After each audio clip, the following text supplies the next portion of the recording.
All right. So we have just went over the private family trust. We went through a lot. Oh, it's 8:36. Not bad. Perfect. Because yesterday we were like an hour late. So we just went through the family trust and set that up. So I'm gonna open up the floor for any questions that you guys might have. I see Alton has raised his hand. So let's go with the questions. So go ahead, Alton. Okay. I have a question. Can a IRA be in a trust? An IRA, so it depends on the financial institution because the IRA is an account. So you can have you can have like a Roth, any other types of like brokerage accounts. So the thing is that it's already in existence. So you have to contact the financial institution to see if they would allow for you to remove your name and to put the trust. If not, then I forgot the terminology, but there's a way to where you can create the trust account and then they would just transfer it over without having to like sell your positions. Okay. Okay. I have another question, if I could. Absolutely. Um, with the trust document, I noticed that there's only one signature for the trustee. Is there a template or appointment letter or something for the other additional positions of the trustee? Because where would they be notarized and signed in front of the notary? They're not on Um, the document itself. so the document is for the founder trustee.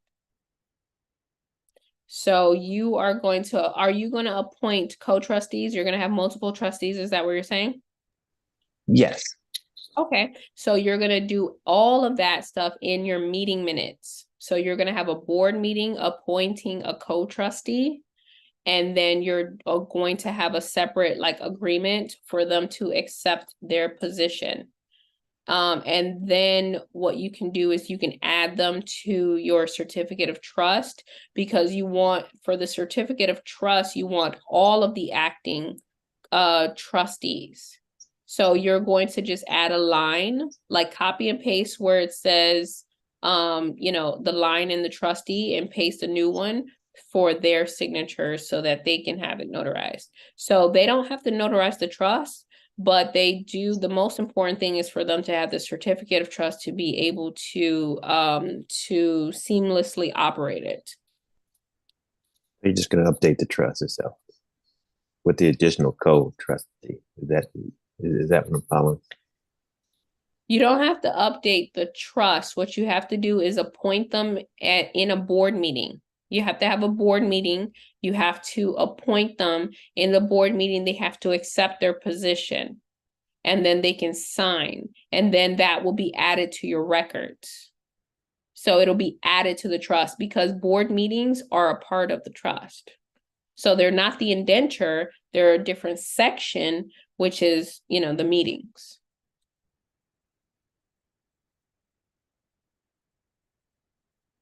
Does that make sense? I know that the meetings are going to be part of the record, but it's making sense to a point where um, what you're saying. But I'm trying to get the point is there any signature happening or is it just a verbal? No, yeah, it's a signature. Okay. Like, Yeah, they have to accept the position, so they do have to sign. So you do have to have some type of agreement. And they can also sign the meeting minutes too. does that need to be notarized? No. Okay. All right. Thank you. Do I have any other questions? I know we went. Actually, I have a question. Yeah, absolutely. Hey, Fonda. So, hey, so where would my IULs go? Um, that's a really good question. And I love your IULs. So, first and foremost, there's two things that you have to do when you are going to be putting your IULs into your trust. The first thing is that, and I gave this example, but I'm going to go back to it. Let's see. I'm going to go back to it. There we go. So your IUL is an asset. Okay. The asset is going to be listed in your Schedule B. So here we have our Schedule B. And if we go right here, this is our IUL policy. Okay. So you're going to put the name of the carrier. So the name of my carrier is Emeritus. You're going to put the insured name. So I am the insured. So let's just say that you have, two policies, one for you, one for your child. Then you're going to put both policies. Okay. So you're going to be the insured, and then you're going to have a second one, which is your child, and they're going to be insured. Okay. And then you're going to put the policy number of the IUL. So that's the first thing that you're going to do. Now, once you have listed it in your Schedule B, this is just a list of the properties. You have to also do legal stuff too. So that means that you have to contact the insurance carrier and let them know that you want to change the ownership of the policy. So you want to switch the ownership from your personal name into the trust name. And then the trust is now going to be the owner of the policy, the payer of the policy, and you also want to update the beneficiary information. You probably have the beneficiaries as your children. So you want to also remove that and have the trust now be the owner, not the owner, but the beneficiary of the insurance policy. So that paperwork is going to be provided by your insurance company that you have your IUL policy with. So either your agent, they can help you with retrieving that paperwork, or you can contact your insurance carrier directly. You currently have a policy, right? Fonda. Yes, everybody in the family has a policy, so we have like 11. Perfect. I love it. You have more policies than I do. I love it. My other question, and that's going in the family trust, correct? Yes, ma'am. My other question is, one of my businesses own homes. Would that go into the business trust or would that go into the family trust? It would go into the business trust. Okay. All right. That was a really good question, Fonda. Thank you. All right, who do we have next? Taylor. Hi, Taylor. Hi. Great. My question was, the real reason I got in here is because like I just went through where I lost my dad this year. I'm So sorry for your loss. thank you. I'm sorry. Yeah, so now I'm dealing with the probate. So before I go and take this oath tomorrow, um, because I guess I'll be the administrator, is there a way still I can put his house or his estate under the trust or No, no? no. I haven't done they haven't sworn me in yet though, so like I'm just saying I'm not the But it sounds like it's already in probate. It's it already with the courts, right? it hasn't went to court. Well, I guess it did. They ran the paper ad and all that. Yeah. So it's Mm-hmm. too Yeah, late. probate has already started. Yes, it Oh, is. It is, and there's no way for you to transfer the your father's property into a trust without his signature. wow. That's why it's very important for us to have our affairs in order, because Yeah, then this is what happens. Like, exactly. yes, this is what Because happens. the attorney told me, he said that what I could do is I become the administrator and Mhm. then I can put it underneath. I mean, I can put it as a part of the, property in the trust. You feel me? I can still do that. but I Yeah, don't. yeah, you can after the probate process. You have to get ownership of the property because right now the property is owned by what the estate that was assigned to your father, right? Right. So everything's now in the estate, in his name. So tomorrow they're swearing me in as the administrator, the person over the estate. So he said once I get that, then I can put the property in the trust. So I was just Absolutely, but it's going to be a court order. So now. you're in probate court and the judge is going to approve that the deed be changed from your father's name to his estate. And then you can leave it under the estate or you can deed it over to yourself or to the trust that you create. Okay, so then I can deed it over to the trust after that. Yep, you can deed it over to your trust, yes. But After you're done with the probate process and it's in your father's estate, you can deed it over to your own personal estate. but that's not going to jeopardize my trust in any way, is it? As far as him? No. Okay, I was just trying to make sure. Okay, Yeah, thank absolutely. Thank you, Taylor. Thank you for being so like transparent and stuff like that. Sorry for your loss. I know how that feels. I lost my mom like almost 3 years ago. So next we have Andrew. Hello there. I'm Samantha, his wife. But how are you doing today? Hi. How I'm doing great. well? Yeah. Thank you for all this information. This is very informative. I appreciate it. You're So welcome. my pleasure. Yes, thank you. So Miss Fonda, she had mentioned IULs. I'm not sure what that is. Oh wow, Samantha, my goodness. Okay. I'm super excited. So, an IUL is an index universal life insurance policy. Do you have a life insurance policy? I believe like a term Okay. like. Mhm. Okay. So the term life is not bad, but the only issue is that term life only comes with one benefit, which is a death benefit. So if you die, family gets paid, debt gets paid, you're fine. But there's other policies that build cash value. They're cash value policies, okay? And those policies are built and structured to be used while you are living, okay? And you can build an enormous amount of wealth with these policies, okay? So with an index universal life insurance policy, I have 5 and Fonda has 11. So she's like killing it. But what you want to do is you want to, and we're going to talk about this on Friday. So stick with me here, okay? Because I think you didn't come yesterday, right, Samantha? Correct. No, we got the time switched. Yeah. Okay, We're on West Coast, yeah. okay, all right. So yeah, I apologize because I'm always putting EST, so that's a bad habit. But stick with me here because on Friday I'm going to have the financial advisor come and teach us about infinite banking. Have you heard of infinite banking? I have not. No, that sounds exciting though. Thank you.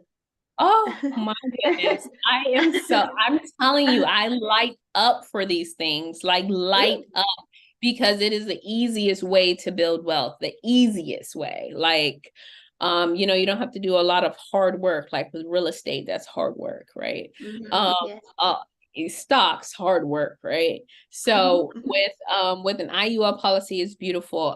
So let me just give you a brief overview. But we're gonna go through the whole thing on Friday, okay? So with an IUL policy, what you're doing is you're insuring your life. And it's a life insurance policy, but it builds cash value. So you get 2 benefits, right? You have the cash value, which is the money that you're putting into the policy. And then you have the death benefit, which is that security that once you die, your family gets this large lump sum, okay?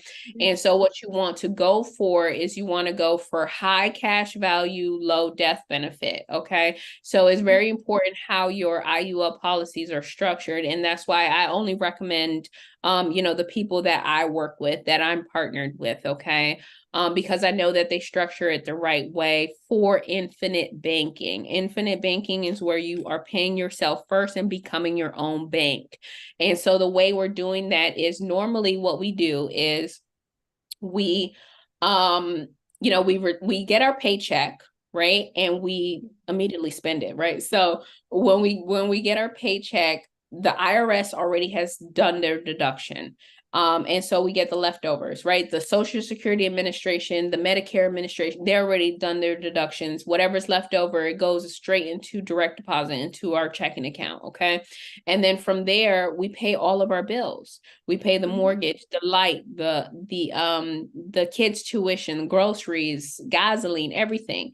Whatever's left over is what we save, right? So out of, 10,000 that was deposited into our account, we paid everything off. We got 2 left over, it just sits there, okay? And you either, do a little investment, you put it into a savings account, whatever your process is. And that is paying yourself last. And so instead of doing that process that I just mentioned, what you're going to do is, once you receive your paycheck, instead of paying your bills, you're going to pay yourself first by depositing that money into your insurance policy. Because 1, your insurance policy is tax-free. 2, it is an asset and it's liquid. 3, it is going to be gaining compound interest, because since it's an IUL, which is an index universal life insurance policy, it mirrors the index. The index is the S&P 500, which is the stock market. So your money is not inside of the stock market, it mirrors the stock market. So whatever the stock market does, your insurance carrier will match that S&P 500 and give you that return. So let's just say that the stock market is doing 9%, then your insurance carrier is going to match and give you 9% return on your money that's in your cash value. So if you have $10,000 in there, then you're going to earn 9% on that $10,000. If the stock market crashes, guess what? You can put a floor, so you can either earn 0, or you can pay a little bit extra and put a floor to where you'll earn at least 1, right? So pretty much there's no risk. If the stock market crashes or anything like that. They do have a cap. So the cap is usually 12%. So if the stock market is doing 10, you'll get 10. If they're doing 12, you'll get 12. If they do 15, you'll get 12, because that's your cap. Okay. So that's a beautiful thing, because now when you get paid, you're going to pay yourself first. You're going to park that money into your insurance policy. And then what you're going to do is, because it is a liquid asset, you're going to borrow it back out, right? Because it's a liquid asset, you're going to take a loan against your policy. So the insurance carrier, they are going to look at your cash value. They're going to see, hey, Samantha has $10,000 in here, so we can loan her $10,000 from our money, right? So your $10,000 is going to stay in your policy, making money, earning that 9%.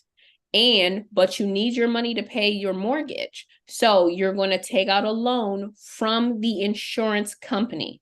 That money is going to come from the company, from their money, from their reserves. They're not going to touch your cash value in your policy.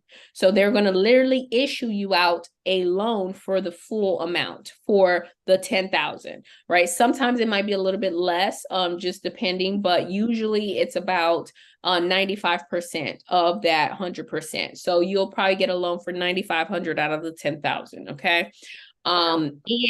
And so now they issue you out either a check or direct deposit. They issue you out the loan, it direct deposits back into your bank account, and now you are able to pay your mortgage, your car note, the kids' tuition, put groceries and everything. But you have just secured your growing wealth by paying yourself first and having that money build compound interest over time. So that is what infinite banking is. That's what private money banking is. That's what being your own bank is. And it's super powerful. The other thing that I want you to know is that the way that we secure that asset, because it's an asset, right? So we got to think about it like a house, a car, a bank account, right? So the way that we secure it is by having our insurance policy be owned by our trust. Nice. So our private family trust, the one that we went over today, that is going to be the owner of the policy. That is going to be the payer of the policy, and the trust is going to be the beneficiary of the policy. So if anything happens to you where you don't wake up tomorrow, that death benefit of $1 million is going to go to the trust. It's going to go to the private family trust, and your children are the beneficiaries of the private family trust. So in a sense, it goes to them. So you want to design it this way, which is the way we design it. I have 5 policies. All 5 policies are owned by my private family trust. The same private family trust that we went over today. Okay. So you have to understand that you are a human asset, right? You are a human asset to the trust. You are what we call human capital. You are what we call a human resource. If anything were to happen to you, Samantha, the trust is devastated, right? The trust, obviously, you have a successor is going to continue on, but the trust needs to be compensated for that loss. And so that's why the trust is going to take out a policy on every single person associated with the trust. So all the trustees, all the beneficiaries, all the future beneficiaries, okay, everyone within the trust. And that actually aids in preservation, because now the trust is actually replenished, right? Because there was a loss, and now that death benefit goes into the trust fund, and now the trust fund goes up by $2 million. Wow.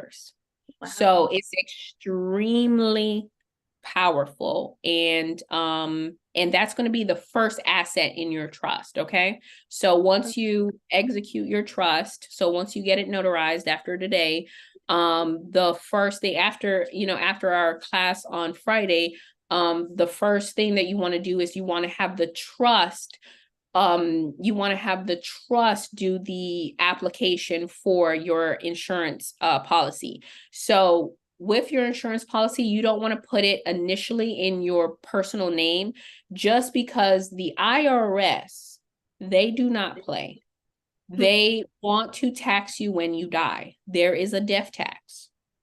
There is an inheritance tax. And so the IRS will try to go after your death benefit if that policy is in your personal name. Okay. So if, let's just say you had a policy already today, and then you switched it over to the trust. Well, if you die within 3 years of switching that policy into the trust name, they're still going to tax your death benefit.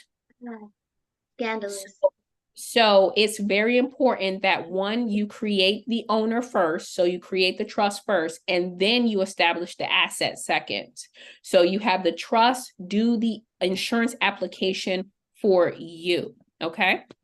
Okay, that's beautiful. So you want us to do the trust like tonight, like get it notarized as soon as possible, or?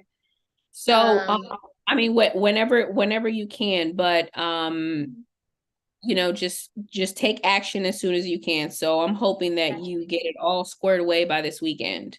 And then once your trusts are notarized, and or even before they're notarized, if you want me to take a look at it, just make sure whatever help that you guys need, I'm a resource. So after this week, after Friday's course, what you want to do is you want to book a call with me, and then I can answer your questions. We can go through your docs, and then you can get them notarized and submit it. So if you're doing quitclaim deeds, you want to go down to the county, then I'll take a look at your quitclaim deed, and then you go submit it with the county, stuff like that. Okay. All right. Beautiful. Thank you so much.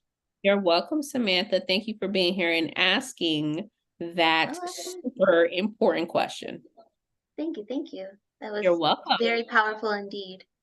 Thank you. All right, next we have Latoya. Hey, Latoya. Latoya.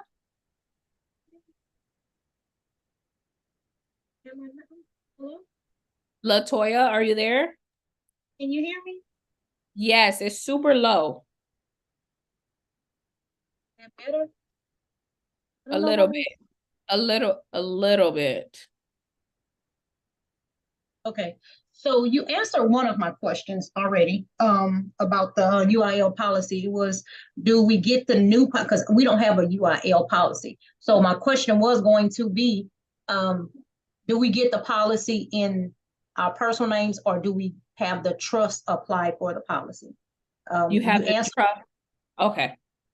right. So my only other question was, can we add houses and cars or whatever assets that aren't quote unquote paid for, or paid off in the trust? So it depends on the asset. So for example, a house that has a mortgage, you can put it into a trust, okay? You can deed it over because you are actually the owner of that house. You have the deed to that house. There's just a lien on the house by the mortgage company, okay? And that's fine. The lien can stay there. And what's going to happen is you're going to, and we're going to do this on Friday, you're going to deed over the property from your personal name into the trust. And now the trust is going to be responsible, have the financial responsibility of the asset, and the trust is going to be responsible for paying the mortgage. Okay. And the mortgage is going to stay intact. Nothing's going to happen with the mortgage. The mortgage is going to remain on your personal credit. Okay. So just also keep that in mind. So the mortgage is going to remain in your name. Okay. If you want to transfer the mortgage to the trust, then you would have to refinance the house under the trust. Okay. But that part is okay as far as the house.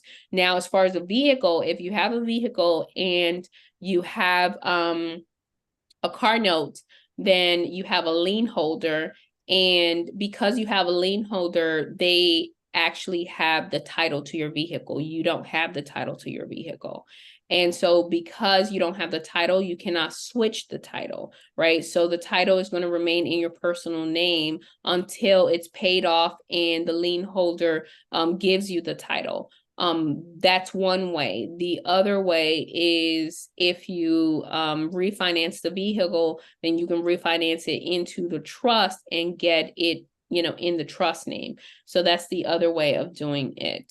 So it just depends on the asset and the debt that you were talking about. Okay, that answered my question. Thank you. You're welcome. Hi, Maurice. How are you? How you doing? Oh, damn. Christina, what's up, man? What's up? Hey. Let me turn this on. Hey, Maurice. Maurice, I'm gonna invite you to a mastermind that I have this weekend. Well, everyone's invited. You guys are gonna get a mass text from me, okay? So I'm having a mastermind this weekend. I'm actually speaking, so it's not my mastermind, but this weekend in Atlanta, it's on the 10th and the 11th. So we're going to be talking about infinite banking. We're going to be talking about scaling your business to 7 figures, and we're going to be talking about trust and asset protection. So whoever is either in Atlanta or wants to travel to Atlanta Friday and Saturday, you do not want to miss it. Okay, it's going to be extremely powerful, and it's going to be in one of those big, beautiful mansions over there, in the A. So everyone is invited. Okay. So I specifically said that because I know Maurice is in Atlanta. So what's up, Maurice? What's up? Thank you for the invite. Yeah, I'm gonna definitely try to pull up. You're welcome. You're welcome. You're doing it with Marvin, right? I think I have seen you post it You earlier. saw it. Okay. Yep. Yeah. Yeah, it's his house, it's not my house. Oh yeah, so I've been there before. I've been. Okay, He had a after party for InvestFest. Oh, okay. Cool. All right. Um. Fonda says she's going. All right, Fonda, we'll see you there. Pull up. So I'm gonna send out a mass text to everybody, okay, with the invite. So my question to you was, damn, what is my question?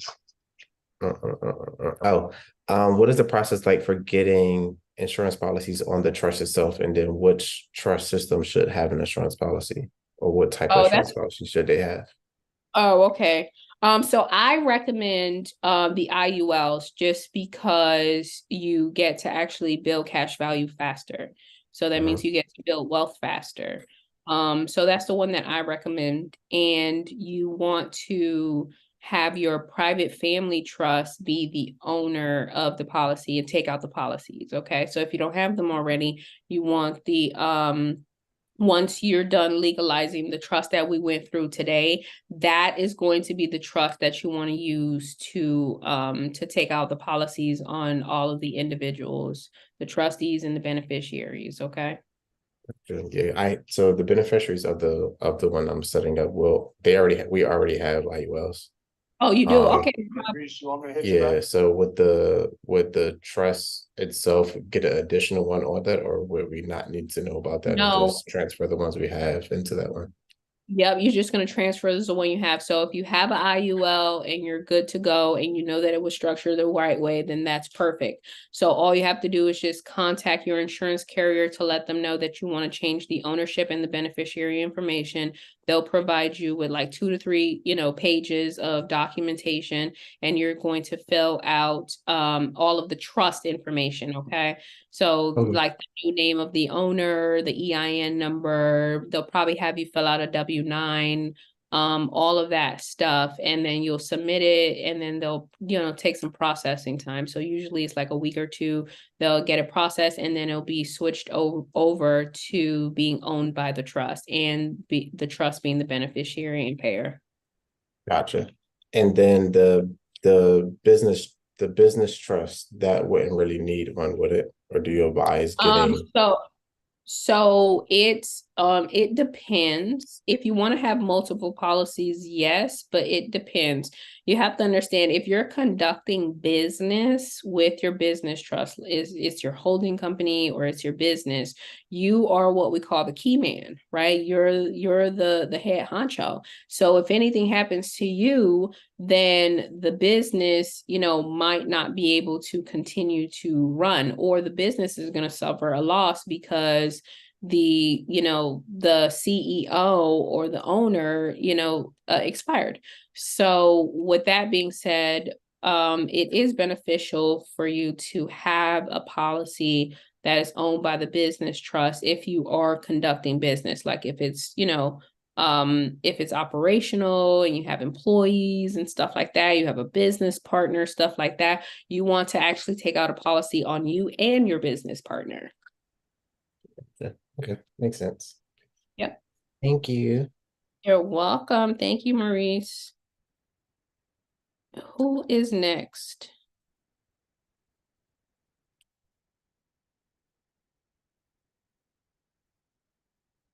All right, it's 9:09. Any last comments, questions, concerns? If not, then I'm going to let you guys know what the homework is and what the rest of the week is going to look like. So as far as the homework, one, you need to join the Facebook group, right? We want to see you in Facebook. We have, over 200 people in the Facebook community. It's private. It's only us trustees. So individuals who have been, trustees for a while now, who have gone through this same exact process that you guys are going through. And so if you have any questions, concerns, comments, it's always good to also post in the Facebook community. So if you're not in there, get in there. And then I want you to do a post in the community to let us know why you decided to become a trustee, right? Why did you decide to actually attend this workshop and to set up your 3 trusts and to become a trustee and start operating as a trustee? So we're curious to know. So that is the homework for tonight. And we are going to be checking homework, guys, okay?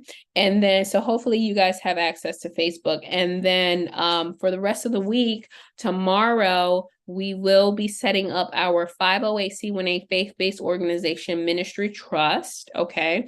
And we will do that initially. And then after we set up the trust, then we are going to apply for our EIN through the IRS.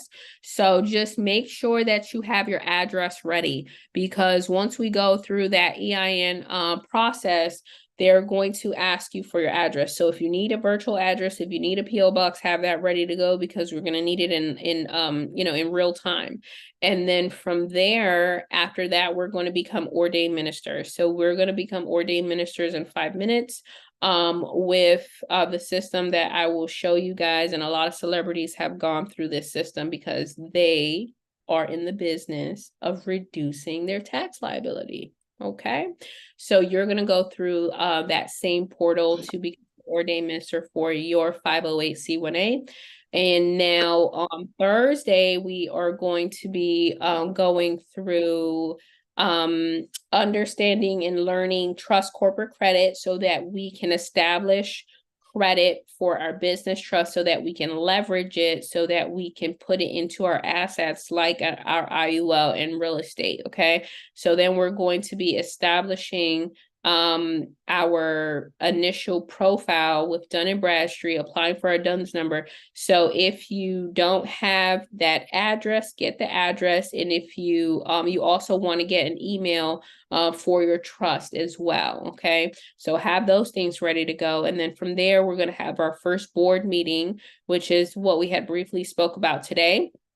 So we'll have our first board meeting. I'll show you guys that process. And then we will do our promissory notes for the initial funds that we are going to use to fund our trust fund. And then on Friday, we're going to transfer assets. Okay, so in today's email, you receive the asset inventory list. Please start working on it so that by Friday, you know which assets are going to go where. Okay, and so that you're able to actually do it in real time.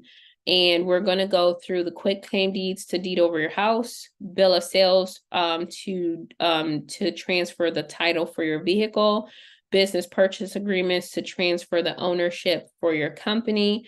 We're also going to do the amendment forms with the Secretary of State. And then from there, we are going to learn about infinite banking with our trusted advisors. Okay, so that is what the rest of the week is looking like. So I will see you guys here tomorrow at 7 p.m. on Zoom. You will get an email from Aya with the Zoom link and the resources that you're going to need as far as the template for tomorrow's ministry trust and any additional things. And that is it. Samantha, you have a question? Yes, just one question. Regards to the address that we need, like we have a PO box, but it's in our names. Does it need to be in the name of the trust? I mean, if you can change it to the name of the trust, that will be fine. But as long as you have a PO box, are you associated with that PO box? Because you don't want to use an address that you're already associated with, but a PO box is a good option. PO box, virtual address, things like that. Okay. What do you mean associated by? Like what? Like if we use it, yeah.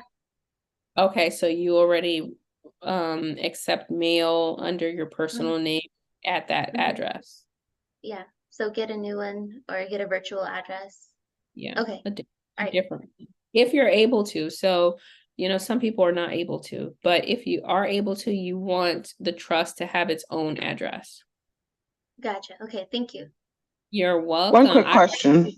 I recommend iPostal1, and I do have an affiliate link that you guys were emailed. So if you want to go through iPostal1, please use my affiliate link. I would appreciate that. Afonda, is that you? Did you have a? Yeah. We're going to need an EIN for all 3 trusts, correct? Yep, every single entity. These are all different entities. They need their own EINs. We're going to apply for all 3 of them. We're going to do it all together. So tomorrow we're going to apply for our first EIN, which is our ministry trust. Thursday, we're going to apply for our second EIN, which is for our business trust. And then Friday, we're going to apply for our third EIN, which is for the private family trust, which is the trust that we established today. Can I use the same address for all 3 trusts? Yes. That's what I was gonna ask too. Okay. That's a good question. You guys y'all coming out the woodworks with these questions. I love it. You All right. can't use the same address for all three? Yeah, you can. You can use the Okay, same wonderful. address. Yeah. Yeah, just make sure that that address is not associated with you. Because you want it to be discreet. So if it's just associated with the trust, then they don't know who's associated with the trust. So you guys are fine. I have one last question. Do you know if I have an aunt, she's like 65, she's in a nursing home, and I gotta get conservatorship over her. How could I do that via the trust or like guardianship, you know? Because I haven't done it yet, but I'm gonna do it before the end of this year. Yeah, so you have to so the best thing to do is to get a power of attorney over her. And then you also want to do, like, you can do a durable power of attorney. And then you also want her to do, if she's able to like sign That's it. the only thing about it, because they're finding her incompetent right now. Well, for the last 3 years, they have found her like, so I have to get guardianship and conservatorship. But the thing about it, I'm like, can I just let the trust be the conservator or guardian over her versus it being me? That was the question. Yeah, I'm not sure, to be honest with you. I don't want to Okay. give you any Right. misinformation. And I'm in Florida, so I'm gonna just try to research some more. Yeah. But I thought that would be something that would be interesting because she's like a ward of the state right now. Yeah. So, but I wanted Yeah. to do it in a way that maybe she could put her as a beneficiary of the trust, and then that way we can put her into the trust. You know what I mean? I just wasn't sure how to go about it. Yeah, that might be a thing. So I'm not sure about the process that you have to go through and if they would allow an entity to, to be a guardian over, Right. I was wondering about that. yeah. So I'm not sure. And it could very well be state specific too, because every state doesn't operate the same. That's true. Yeah, you want to get the if you're able to do like an advanced directive and stuff like that, but yeah, that's a little challenging. Yeah. So I to be honest, I'm not sure. But you let me know what you find, and then I will, try to help in any kind of way that I can with with your research, okay? Thanks. You're welcome. All right. Good night, everybody. I will see you tomorrow at 7 p.m. here on Zoom, 7 p.m. Eastern Standard Time, on Zoom. And you guys will receive the email with the recordings. I'm not sure if you guys also were able to log into the online portal, but you should see a separate, what is it called? Like a separate, like, portal or access for the recordings for the workshop. So one is the actual course when you log in, and then the second one is the recordings for the workshop. So you can access it that way, or you can wait for Aya's email, okay? So you guys have a good night.